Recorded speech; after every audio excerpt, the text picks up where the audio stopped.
What's up, ladies and gentlemen? Welcome back to the channel. In the last video, we actually left off on putting the valve cover back on the bike, putting the intake back on the bike, the new fuel filter, because the old one was clogged and it wouldn't allow the bike to start, which I probably think that's one of the reasons why this bike, it just died and he couldn't get it to start again. And then also we went ahead and slapped on the exhaust manifold or the pipes under the bike. Got that mounted. It's good to go. So this video, I'm actually going to probably target two or three more things. First and foremost, I'm going to be putting the radiator back on the bike. I'm going to have that all plumbed up, get that all good to go. The only thing I cannot do is hook it up to the water pump because I'm still waiting for that gasket for the water pump to come in. So I'm just going to get it, ran up to that point and then just stop. The next two things I wanted to target today is the choke lever, this little thing that broke off. And then finally address the electrical portion for the clutch handle kill switch, which is right here. That's where we are for today. Like I said, I'm going to hook everything up, get it set, and then probably tomorrow I'll finally get a chance to actually get the bike off the pit bull stand, back it out here, and probably give this bike a bath. So with all that said, let's go ahead, let's get the radiator. We're going to get it mounted up and plumbed up. So one of the first things I'm going to do is, after I've gotten all my tools together, we're going to address this. I'm going to check to see if everything on here is working just fine. I wanted to make sure all these little ports and stuff are all clean. There's no antifreeze residue, and there was at one point, make sure all my connections are clean, nothing's gonna get inside my system. I don't want that. Fan spins free, that's good. I believe this bike was running fine before I took it apart, so we're all right there. I'm going to take this bottom bracket off. Is that off? Oh, it's tightening. I'll take this off first, and I'm going to mount this on the bike first. I'm going to put the bolt back. I have a habit of putting the bolts back where I found them. It makes rebuilding things so much easier. And hopefully you don't lose a lot of stuff along the way, like I just did. Where'd it go? Up here. God. All right. So this is gonna go down here like this. I don't know if you guys can see, but yeah, there's our mounts. The metal on that one, yeah, it's over there. So that goes over there. That's where that other bolt goes. That makes sense now. And then there's a spacer that come off of this side, which goes here. I don't know if you guys can see, but there it is. Is it the short one? I think it's a short one. Yeah.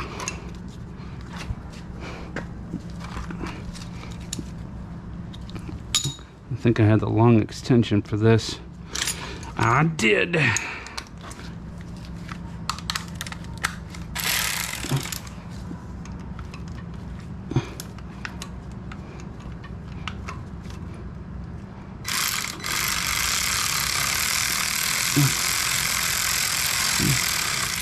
I'm just kind of running it up. I'm not tightening it. And then this one, that metal piece goes up top, I'm sure. So this one goes on the bottom because that's the same size. It's gonna go here. I think it's possible this tab holds something in place. I don't know what. I can't remember. And that is pliable, so I can get that radiator in here. So let's pull this off and go get the radiator.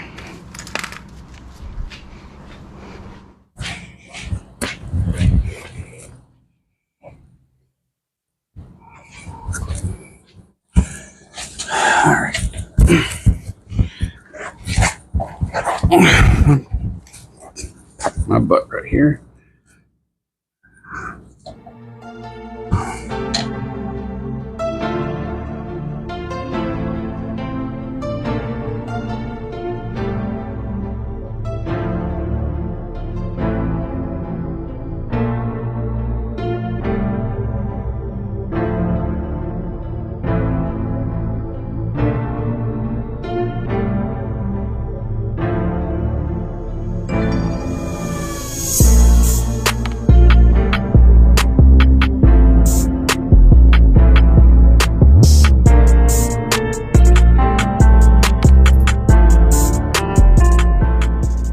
After about 2 minutes of intermission for me, I had to figure out where this bolt goes.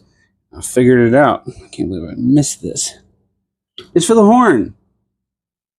It threads into here. And the horn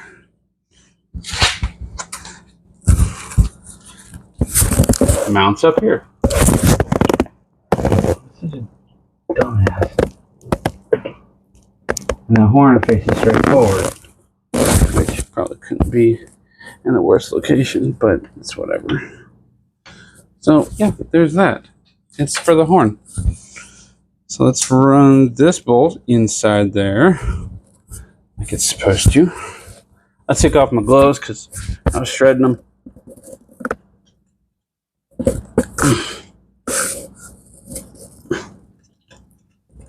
Can't seem to run that in it. Oh, come on.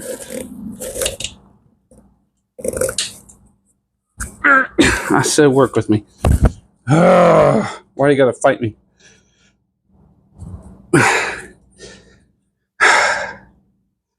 It is your mission in life to fight me, isn't it? I knew it.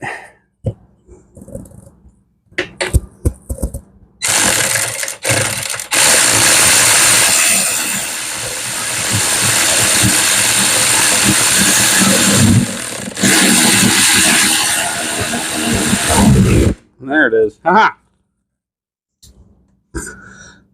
It took a minute. It's been a little while since I messed with this.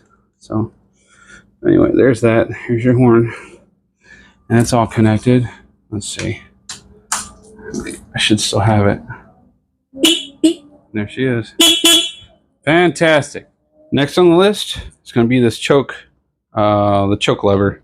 So let me go get that out of the box over here. Alright. Okay, so let's focus on this thing. See, this is supposed to be in there, but it's not. It broke off. So I'm feeling 2 screws that's holding it all together. And while this is off, I'm going to rerun that wire or the cable. Because when I put this on, I put the choke cable over the throttle. I didn't expect to do that. Not my plan.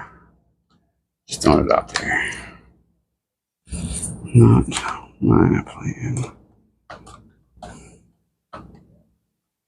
Come on. Where are you? There you are. We're just going to break this in half. By doing so, it will reveal throttle cable. I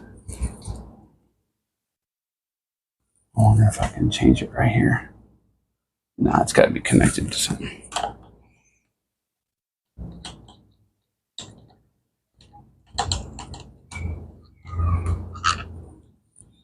Alright, 2 screws of equal length. Let's see what happens. Mind you guys, I haven't taken this apart yet. This is my first time with this part. Alright, so this throttle, the cable, all the electronics for this all run one direction. And I don't mean the band. While the back part of this is a choke cable. Let me show you what I'm talking about before I take it off. That's actually a bad idea. It's going to fall right into the engine. Then I'm going to get pissed. Let me show you. Look at this. All right, I got this broken in half. As you can see,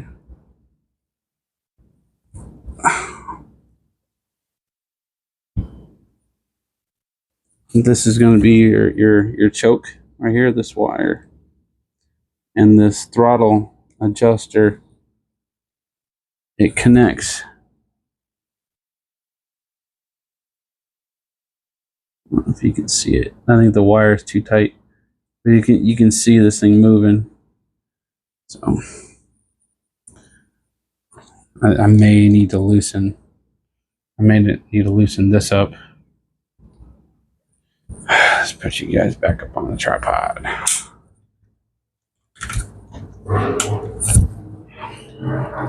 Yeah, I do believe that is the route I'm gonna have to go. I'm gonna loosen these up. That's gonna be an 8mm.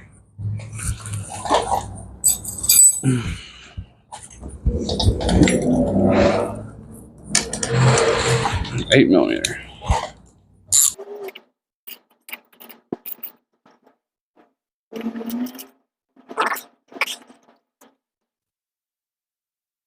We should allow this to slide off like that. Beautiful.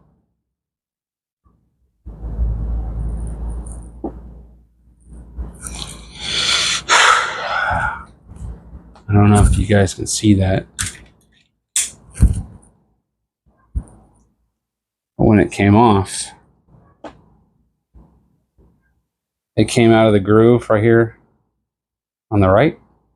The wire catches right here and it stops. And the rest of it just slides around, which is kind of cool. I've never seen this kind of a choke before. Weird.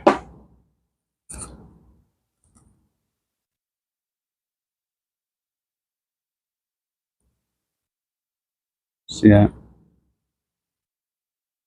So I guess we would tilt or slide straight out. Is that what we do? It slides straight out. Hard to do. There you go. So look at these side by side. You can see what broke off.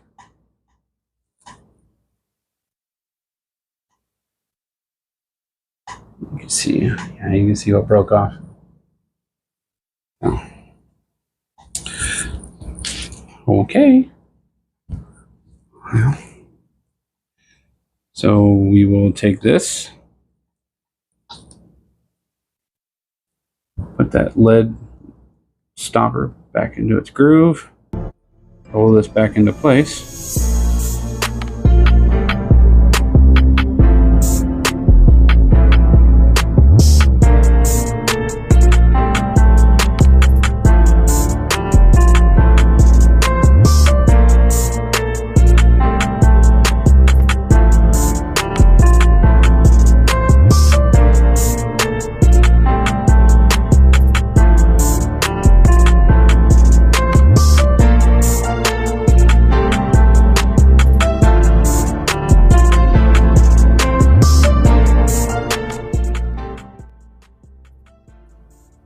Okay, there's your choke. Nice and snug. I'm not cranking down on it. Fantastic. That's a little loose. Oh, can't win with this, can I? Snug here. Tight there. All right, and then there's your choke. Perfect. I'm liking that. And then we'll just wiggle this back down here. It's happy again. tighten these things up.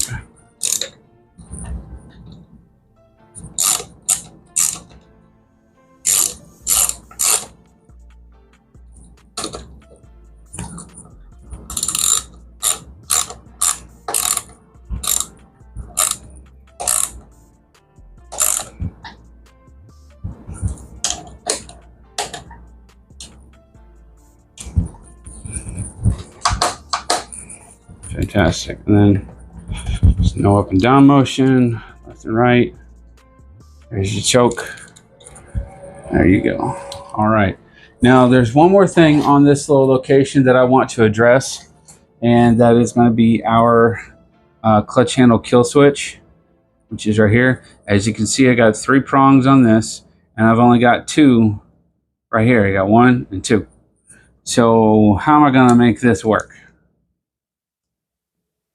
Well, the easy thing is you take a jumper wire and you bridge them over. It only takes one.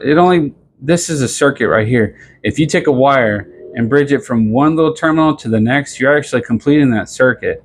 What's happening is whenever you go to pull in on this lever, it actually closes that circuit on the inside, which allows the clutch. It lets the computer know that the clutch is disengaged. Even if you try to turn over the motor, it won't let it. It won't let the engine engage. So that's why having one of these is so important. So if your vehicle is not running, I ran into this a few times.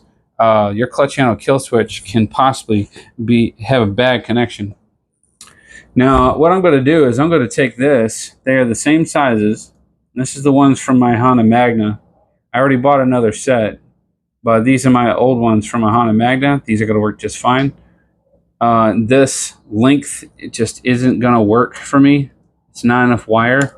So I'm going to snip these off. I already know which ones are going to work, and it's the bottom one and the middle one. The top one it just doesn't do anything.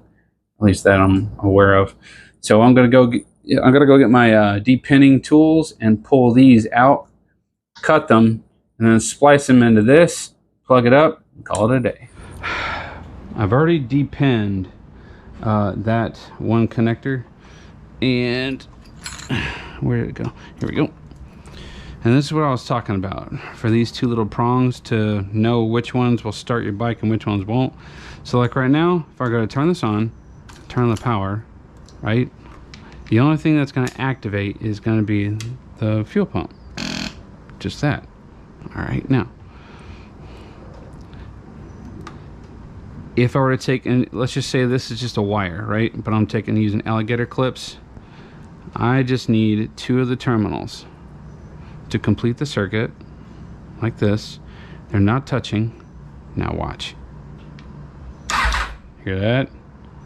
That is the purpose of a clutch handle kill switch. All I did was bypass it altogether. There is no switch in here. You can twist these together and you'll be done. I wouldn't recommend it. It's a safety feature. But in the event you guys don't know, oh, here, let me show you. Say there was 3 of them. Let's say I wanted to choose the first one and the last one. Is it going to start? Yeah. Okay, I guess it will. Let's say these 2.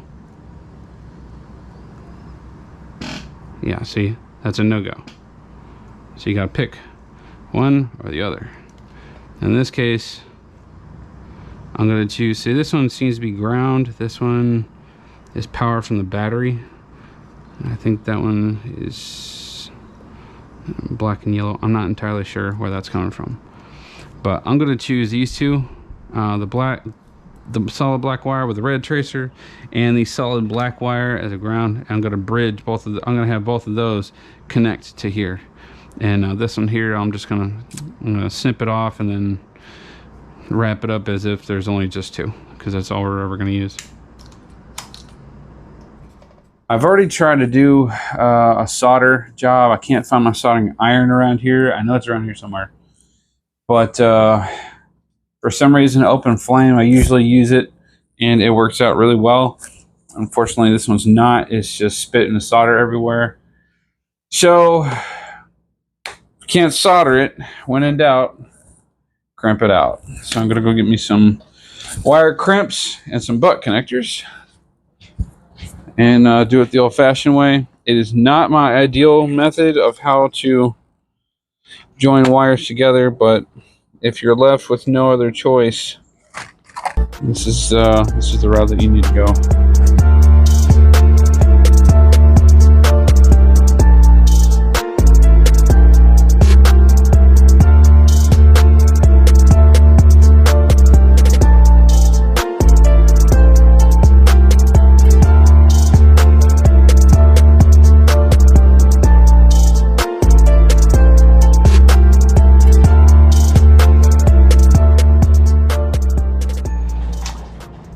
As a finishing touch, I went ahead and put some of the shrink wrap that I have. I got one short one here and one short one here, and I overlapped them. So as you can see, everything is all down to its diameter over here. So now it looks like it's gonna work out well. So I'll just go ahead and connect this up here, and we're gonna call it good. Now that I got the clutch kill switch all squared away, I got all the electronics all hooked up. Let me go ahead and put you guys on a quick time lapse. I'm gonna get all my tools put away because I'm pretty much done with them for right now. This entire side of the bike is basically done, except for, you know, the fairings, but we'll get to that later on. But I need to address this. Here I got to bolt the reservoir up. This is the sensor for the rear brake light, and I have to hook that up to his rear set. It goes on there somewhere, somehow. I gotta figure that one out. And then I remember when we put on the clutch handle, it's under a lot of tension, and I need to readjust this thing here. It's way too tight, so this needs to have some adjustment to it. And he also needs a new boot, but I'll probably put like a zip tie around that for right now. And then, I mean, I got to put oil in the bike. So all the work that I need really done from this point forward is going to be on that side of the bike. And I don't want to work between there and the Magna and risk damaging the side of the Magna. So like I said, put you guys on a quick time lapse, move all my tools out the way. I'm going to pull my truck up some, and we're going to get this bike out here, and we're going to give it a little bit of a wash up and kind of clean it up some, because that'll make me feel a lot better, and I'm pretty sure it'll make all of you guys feel a lot better, and Josh will feel a lot better. Oh, also, almost effortless, guys. It's just super easy to hit the choke on this. I like that.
Okay, ladies and gentlemen, that is it for the wash, and it does look better, much better.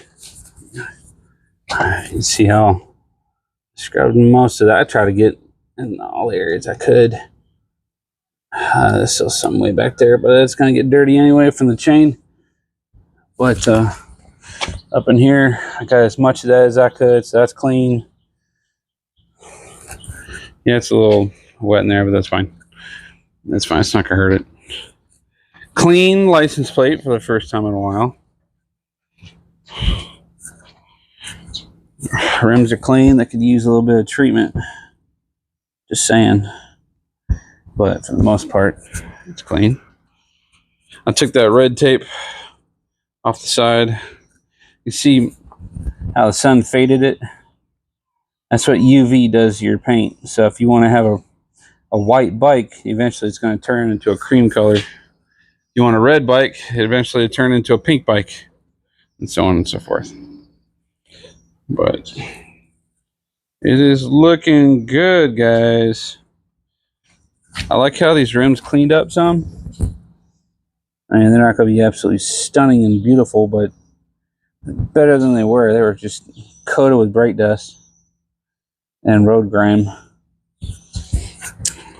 When this bike was laid over, they bent this rotor, so when you're moving it down the road, or when you're moving it, you can feel it. So, but anyway, that's the wash. So let's go ahead and let's put this bike back in the garage, and we'll call it a night after that.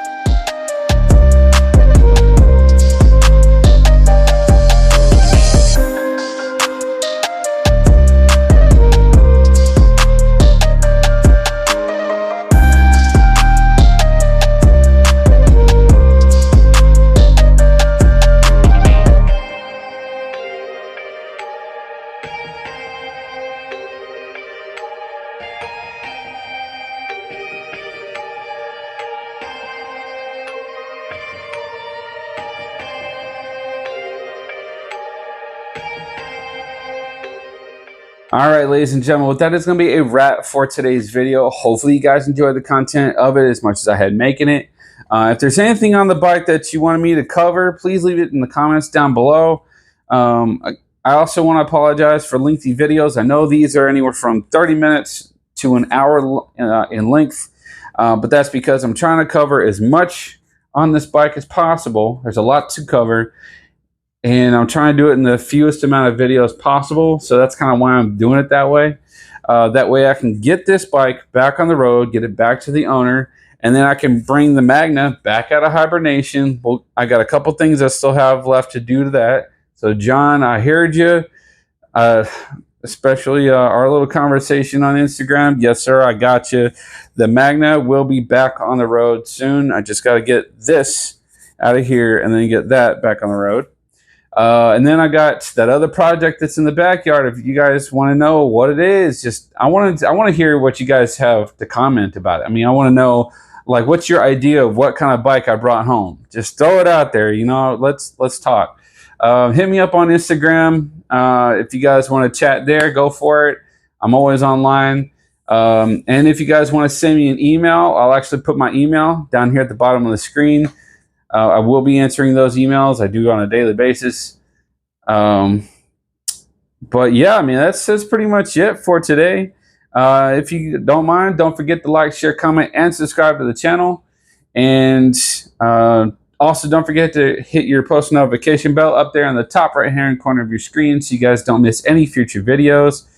And that's going to be a wrap for today. Hopefully you guys take it easy. I'll see you later. I love you. Good night.